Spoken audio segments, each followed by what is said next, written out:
चाणक्य नीति में वर्णित स्त्री पुरुष संबंधों को समझने के लिए पहले ये जानना आवश्यक है कि चाणक्य का समय अत्यंत उथल पुथल वाला था। दोस्तों, अपने भाई का चैनल पहले आप सब्सक्राइब कर दे। समाज, राजसत्ता और परिवार हर स्तर पर अस्थिरता थी। ऐसे समय में चाणक्य ने व्यवहार और नीति के वे सिद्धांत प्रस्तुत किए जिनका उद्देश्य सामाजिक संतुलन को सुरक्षित रखना था। चाणक्य ने नारी पुरुष दोनों के स्वभाव की चर्चा की, परंतु ये चर्चा उनके काल की सामाजिक परिस्थितियों से प्रभावित थी। आज के समय में इन्हें शाब्दिक नहीं बल्कि दार्शनिक रूप से समझना चाहिए। चाणक्य ने संबंधों को नैतिकता, स्थिरता और पारिवारिक जिम्मेदारी की दृष्टि से देखा और उनके विचारों में वह स्त्री जिसका आचरण पति के प्रति निष्ठापूर्ण न हो उसे परिवार और समाज के लिए विघातक माना गया। यद्यपि यह विचार उस समय के सामाजिक ढांचे पर आधारित थे।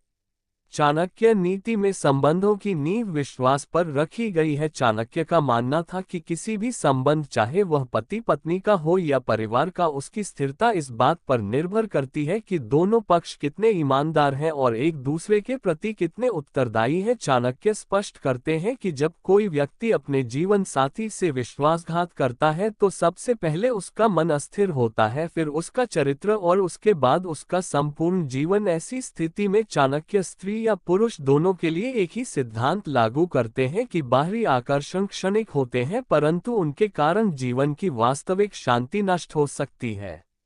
चाणक्य नीति में वर्णन आता है कि जो स्त्री या पुरुष बारंबार पराये लोगों के प्रति आकर्षित होते हैं उनका मन स्थिर नहीं रहता। ऐसा व्यक्ति अपने निर्णयों में परिपक्वता नहीं ला पाता और जीवन में आने वाली जिम्मेदारियों को भी पूरा नहीं कर पाता। चाणक्य इस बात पर जोर देते हैं कि चरित्र की दृढ़ता व्यक्ति की सबसे बड़ी पूंजी है। जो उससे छिन जाए तो फिर वह चाहे जितना बुद्धिमान या प्रतिभाशाली हो, जीवन में सदैव भ्रम और पीड़ा का कारण बनता है। इतिहासकारों का मानना है कि चाणक्य ने ऐसे उदाहरण देकर परिवार संस्था को बचाए रखने की कोशिश की थी, क्योंकि उस काल में राजनीतिक अस्थिरता के साथ साथ निजी जीवन में भी अनुशासन का अभाव बढ़ रहा था। चाणक्य ने इसलिए लिखा कि जिसकी इंद्रियां संयमित नहीं होती वह दूसरों पर निर्भर हो जाता है और धीरे धीरे अपने निर्णय और स्वतंत्रता खो बैठता है। चाणक्य के कथनों में स्त्री पुरुष दोनों पर समान रूप से लागू होने वाले नियम मिलते हैं, परंतु उनके समय की सामाजिक संरचना के कारण अनेक उदाहरणों में स्त्री को केंद्र में रखा गया है। आधुनिक दृष्टि से ये संतुलित नहीं माना जाता, परंतु यह उनके समय की सामाजिक वास्तविकता थी। जब बात आती है विवाह बाह्य संबंध या नैतिक पतन के विषय की, तो चाणक्य मनोवैज्ञानिक दृष्टिकोण भी प्रकट करते हैं। वे संकेत देते हैं कि जब कोई व्यक्ति अपने जीवन से असंतुष्ट होता है या जब जीवन में लक्ष्य, उद्देश्य और अनुशासन का अभाव होता है तब वह भटकाव की ओर आकर्षित होता है। ये भटकाव मानवीय दुर्बलता है और इससे बचने का उपाय आत्मसंयम और सतत जागरूकता है। चाणक्य कहते हैं कि ऐसा व्यक्ति जो क्षणिक आकर्षण में अपना जीवन बिगाड़ता है, अंत में उसे पश्चाताप ही मिलता है। इसलिए वे हर व्यक्ति को आंतरिक दृढ़ता और विवेक विकसित करने का उपदेश देते हैं। चाणक्य नीति का एक महत्वपूर्ण पहलू यह है कि वे संबंधों को केवल व्यक्तिगत भावनाओं के स्तर पर नहीं देखते बल्कि सामाजिक कर्तव्यों और नैतिक जिम्मेदारियों के रूप में भी देखते हैं। उनके अनुसार दाम्पत्य संबंध केवल दो व्यक्तियों का मिलन नहीं बल्कि दो परिवारों और एक सामाजिक संरचना की स्थिरता का केंद्र होते हैं। इस कारण वे हर व्यक्ति, चाहे स्त्री हो या पुरुष, उसे अपनी जिम्मेदारी समझने की सलाह देते हैं। चाणक्य के विचारों में पराया संबंध केवल शारीरिक नहीं बल्कि मानसिक और भावनात्मक विचलन भी है और यह विचलन किसी भी संबंध की बुनियाद को कमजोर कर सकता है।